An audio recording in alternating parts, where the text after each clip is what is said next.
Welcome, I'm Eric with Vast Strength. In this video, we are going to be comparing and contrasting the arc of motion of Landmine barbells, whether they are 5 foot or 7 foot, relative also to their attachment point, and whether that attachment point is either low, mid, or high, correlating to either ankle, waist, or shoulder height.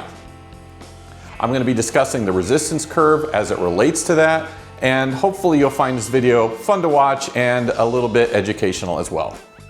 First, I'd like to discuss the resistance curve in relation to landmine lifts. I think the best example in order to discuss the resistance curve of a landmine would be to think of a standing curl of your biceps. Most of us, almost probably everyone who's watching this has probably done that before, and so we know that when we're at the most vertical, either at the bottom starting point or at the top end point, is when we're going to feel the least resistance. The strongest resistance will be at the midpoint, in which your forearm is parallel with the floor. So when you're going from the starting point up to that parallel point, you're going to be seeing increasing felt resistance until you maximize that at the parallel point relative to the floor. And as you increase the verticality going further upwards from that parallel point, you're going to be decreasing the resistance felt. Here is a video with the motion arc of a landmine superimposed on the motion arc of a standing bicep curl. I hope this can demonstrate the fact that these two motions are very similar in regards to their resistance curve. The pivot point with the standing bicep curl would of course be the elbow, with the pivot point of the landmine being of course the landmine attachment on the power rack.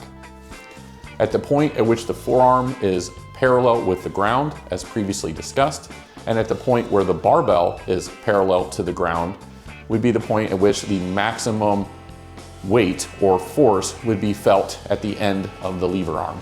In summary, as you move towards the more parallel position, the resistance felt should increase up until the point where you are perfectly parallel or horizontal, at which point it should be your maximal felt resistance.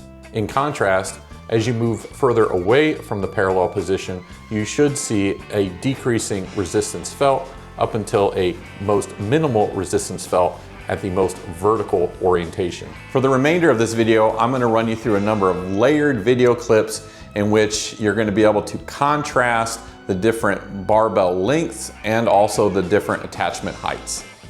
The first video demonstrates the landmine arc of motion using a full-length 7-foot barbell as it goes through that motion attached to a landmine at a ankle, waist, and shoulder height.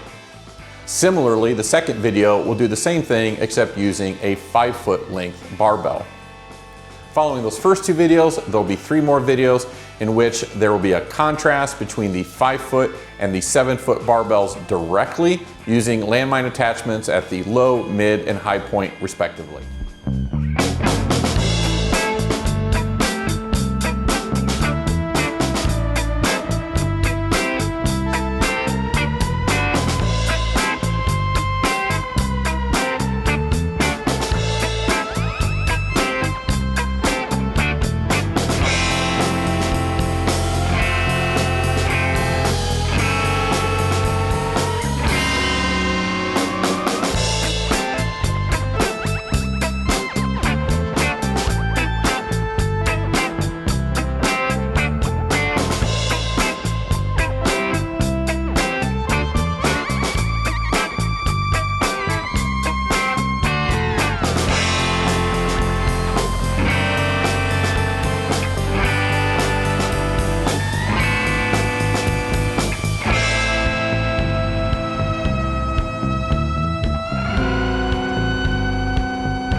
I hope you found this helpful.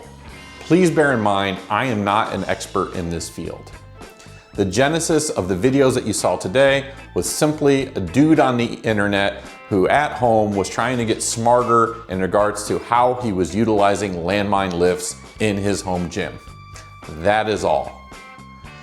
But when I made the videos, I thought they were kind of cool, and I thought other people might get benefit from viewing them as well. So if I did say anything that was incorrect, erroneous, please let me know down in the comments. I definitely do not intend to share any inaccurate information. If you did find the video entertaining or helpful though, please consider liking and subscribing. And as always, get strong, be smart, stay safe. Thanks for watching.